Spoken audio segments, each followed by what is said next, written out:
코칭을 하면서 예. 가장 그 마음에 남는 사례는 어떤 게 있을까요? 맞네. 그 특히 학생들이 많이 남는데 저를 통해서 서울대를 들어간 네네. 친구가 있었어요. 서울대. 예, 예.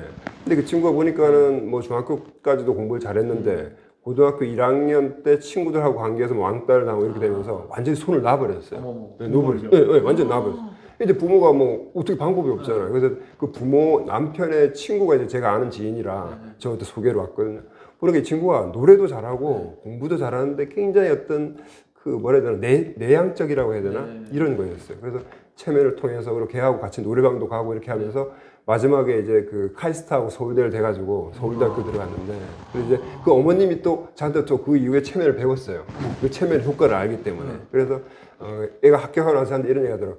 선생님 아마 우리 애가 이 체면 멘탈 코칭을 안 받았으면 대학도 못 들어가고 그랬을 것 같아요. 그리고 자기하고 관계도 그땐 최악이었다고. 엄마하고 관계도 최악이었는데 이제 자기도 그런 어떤 체면을 배워가지고 자기도 좀 덤덤하게 할 수 있고 애도 좋아졌다. 그래서 제가 굉장히 지금 거의 우리 핵심 멤버이신데 일기로 그런 관계도 있고 특히 뭐 아까 제가 했던 뭐 일본 유학을 가고 싶어 하는데 공부는 열심히 하는데 정작 시험 보러만 가면 블랙아웃이 오는 거예요.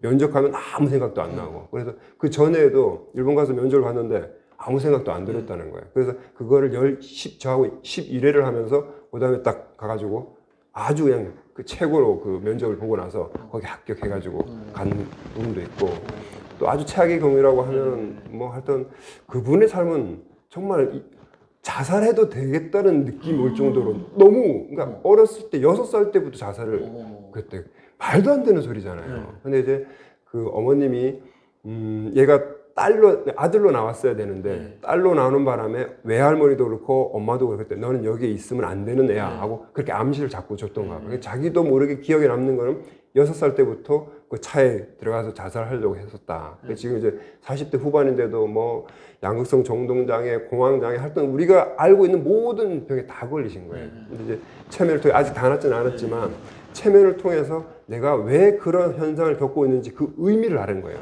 깊은 체면 속에서 뭐라고 하냐면 너는 전생에서 아이들을 케어했었는데 이번 삶에서는 어른들하고 같이 케어하라는 어떤 그런 의미이기 때문에 지금은 수련 기간이야. 근데 아직 한 몇 년 정도 더 남았으니까 지금까지 잘 견뎌왔어.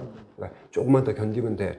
그러니까 그 의미를 아니까 우리 인간은 아무리 힘들어도 의미만 있으면 해결해 나갈 수 있고 의미만 있으면 목숨까지 바칠 수 있거든요.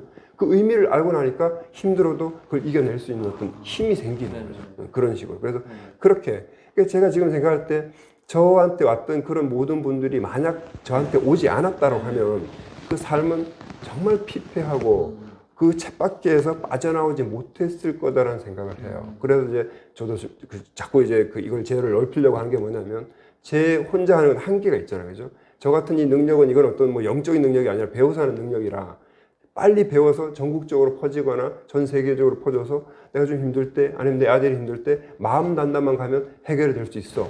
이렇게 하는 게 이제 저의 어떤 꿈이거든요.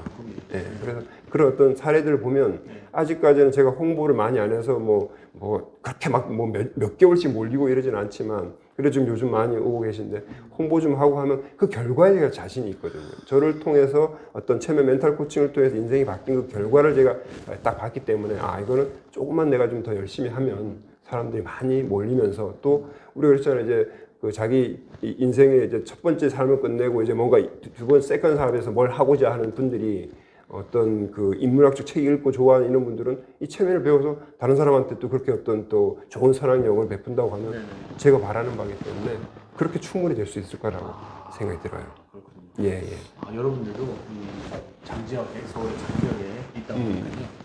좀 관심 있는 분들은 한번 또 사무실 들러가지고 그렇죠. 한번 또 상담 한번 받아주면 좋으실 것 같아요. 그러니까 부담 없이 처음에 저를 찾아오기가 좀 부담스러운데 처음에 찾아와서 저하고 얘기를 하다 보면 얘기 한 번만 해도 내가 어떤 그 얽혀 있었던 문제들이 해결이 될 수가 있고 하기 때문에 아무런 선입견 없이 그냥 한번 찾아간다. 이 생각만 하면 될 것 같아요. 그렇군요. 네. 그리고 삶을 이렇게 변화시키는 하루 루틴, 습관, 예. 자기 개발, 목표, 예. 이런 게 어떤 게 있을까요? 이거는 굉장히 중요한 겁니다. 중요해서 결국 체면이라는 건 제 생각엔 그 반복이거든요. 반복. 그래서 아침 네. 4시나 5시에 나가지고 반복하면 제 그 사명문이 있어요. 굉장히 긴 거단 말이에요. 그러니까 나 최단단의 사명은 변화와 도전의 삶을 통하여 타인의 삶에 의욕과 활력을 불어넣는 것이며 그것을 통해 영원히 성장하는 것이다. 한계를 뛰어넘는 도전을 통해서 세상에 둘도 없는 체면 멘탈 코치, 강사, 그 다음에 작가가 된다. 이런 식으로 쭉 이렇게 제가 암시하는 게 있는데 그렇게 되면 제가 다른 곳으로 안 나가죠. 다른 곳으로 나갔다고 해도 그 다음날 새로 오니까. 그렇게 하면서 결국은 인생이라는 것은 자기가 의미 있다라고 생각한 행동들의 반복, 이 루틴이거든요. 그래서 명상도 하고 감사배도 하고 여러 가지를 하면서 제 삶을 그렇게 이제 그 압축적으로 뭔가 자꾸 쌓는 거죠. 그래서 어떤 사람도 뭔가 시작할 때는 이 루틴이 중요한데 루틴의 중요성은 뭔가 내 능력을 키우는 것보다는 하루도 빠짐없이 할 수 있는 루틴이거든요. 그래서 내가 만약에 팔굽혀펴기를 하기로 했다. 그러면 내 능력이 한 10번 정도 된다면 2번만 하는 거예요. 매일. 근데 10번을 하고 20번을 한다면 부담돼서 못하지만 한 2번 하지 뭐. 이거는 쉽고요. 그게 이제 어느 정도 몸에 와닿으면 자기 스스로 한 3번 해볼까? 이런 생각이 든단 말이에요. 그래서 결국은 자기가 어떤 이번 삶의 큰 어떤 목표를 만들어 놔야 되는데 목표가 그렇게 쉽게 찾지는 못해 그 주제를. 근데 쉽게 찾을 수 있는 거는 우리 모두의 주제는 뭐에 연관돼야 되냐면 나의 성장과 다른 사람들의 성장에 기여하는 것. 여기에 방향을 맞추면 절대 빗나갈 수가 없어요. 거기서 대표님 만약에 뭐 부동산 쪽을 해서 나도 성장하고 다른 사람 성장시킨다. 나는 이렇게 되는 거죠. 각자의 역할이 있는 거죠. 그 하에서 이제 그걸 이루기 위해서 그럼 내가 어떤 루틴을 할까? 거기에 뭐 영어 공부도 있을 수가 있고 운동도 있을 수 있고 악기도 있을 수가 있고 아니면 부동산 공부도 있을 그걸 이제 매일 하는 거죠. 매일 하다 보면 어느 순간에 이제 그 에너지들이 커져서 드디어 사람들이 나를 알아봐 주는 어떤 시간이 오는 거죠. 그때까지 계속 하루도 반복 빠지지 않고 계속 하는 게 그게 굉장히 중요한 겁니다. 그래서 꼭 모든 사람들한테 그 루틴에 대한 그 중요성을 얘기를 해주고 싶습니다. 예. 마지막으로 이제 시청자들에게 이렇게 또 하고 싶은 말씀 또 해주세요. 지금까지 제 말을 종합을 해보면 우리의 관점을 좀 넓혀서 살아가자는 겁니다. 나는 태어나서부터 뭐 60, 70, 100세까지 죽는 게 끝이야. 이게 끝이라고 하면 뭐 지금 못 살아도 되고 막 이러잖아요. 그렇죠. 그게 아니라 또 다른 삶이 있기 때문에 이제부터 더 잘 살면 나는 더 풍부한 삶을 살 수 있어 하는 이런 좀 넉넉한 마음. 이 관점을 가지고 매일매일 내가 의미 있다고 하는 행동들 루틴을 하면서 아까 제가 말씀드린 비걷기 있잖아요. 그죠? 비교하지 말고 걱정하지 말고 내 이 세상에 기대하지 말자. 그렇게 하면서 그 루틴에다가 이 체면을 잇는 거죠.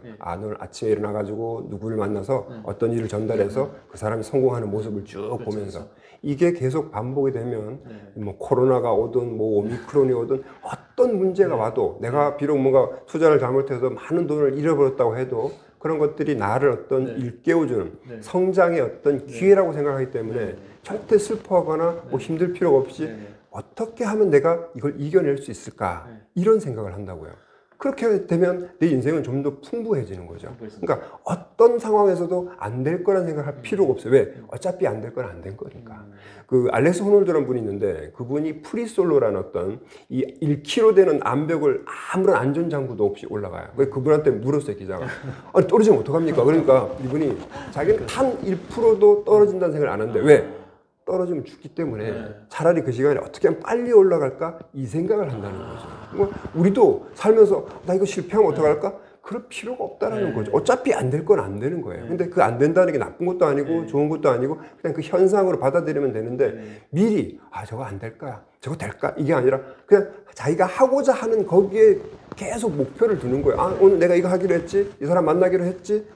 이런 식의 자꾸 하다 보면 내가 원하는 것들이 잘 될 확률이 점점 높아지면서 내 인생이 그동안 막 피폐하고 막 뭐 힘들고 기억하기 싫은 어떤 그런 스토리가 만들어졌다면 이제부터는 정말 멋진 어떤 스토리 만들어져서 후손들한테 야 내가 내 인생이 이런 거야 너희들도 한번 이렇게 살아봐 그런 멋진 얘기거리를 만들어줄 수 있을 거라고 생각이 들고 이번 어떤 이 유튜브를 통해서 여러분들이 조금 더 성장하는 그 계기가 됐으면 정말 좋겠습니다. 네, 저도 오늘 이렇게 인터뷰하면서 굉장히 많이 배우고 힐링이 되고 또 뭔가 이렇게 깨달음을 얻는 그런 시간이었던 것 같아요. 그래서 여러분들도 정말 이 마음만난 연구소의 최장덕 그 소장님을 만나서 좀 더 깊숙하게 그렇죠. 배워보고 싶다 하시다면 한번 강남 한번 가자 그래도 또 괜찮지 않을까 이런 또 생각이 예. 또 순간적으로 들었습니다. 저도 이제 와이프를 데리고 예, 오십시오. 꼭 오십시오. 또 와이프가 왜 잠을 자지 못할까? 네, 그래서 이제 와이프가 좋아진 걸 또 이렇게 유튜브에 올려줘도 괜찮을 것 같아요. 와이프는 또 이게 유튜브 나오는 거 별로 안 좋아하더라고요. 가려져 얼굴 가리고.